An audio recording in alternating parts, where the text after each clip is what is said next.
আপোনালোকক দেখুৱাই ৰ'ব 60% সিজোৱাকৈ এইখিনি সিজাই লৈছিলোঁ। চিম্পল বস্তু চবেই খায়ে পাস্তা, তো ময়ো চিম্পলকৈ বনাইছোঁ।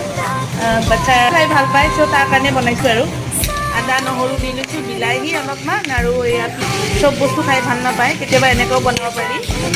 নাখায় তো বিলাহী দিছোঁ, বিন মটৰ আৰু বিলাহী গুড়ি দি দিম এনেকৈ, কাৰণ জ্বলাটো সি খাব নোৱাৰে, তো বাচ্ছাৰ কাৰণে এনেকৈ বনাম। সিজাই লৈ পাস্তাখিনি দি ল'লোঁ। আৰু চিম্পুল আৰু চবে ডাঙৰৰ পৰা সৰুলেও খাব পাৰি। এইটো মানে পাস্তা হৈছে আটাৰ, বাহিৰত খোৱাত কেনেকৈ ঘৰত খাইছিলে। দি দিলোঁ জালুকৰ গুড়ি অকণমান, মানে সি খাব পৰাকৈ, আৰু এয়া ধনিয়া, একদম বেছিক হয়। আপোনালোকে কি বনালে বাৰু জনাব, প্লিজ ছাবস্ক্ৰাইব কৰি দিব, তেনেকুৱা ভাল ভাল লগা ভিডিঅ' আহি থাকিব।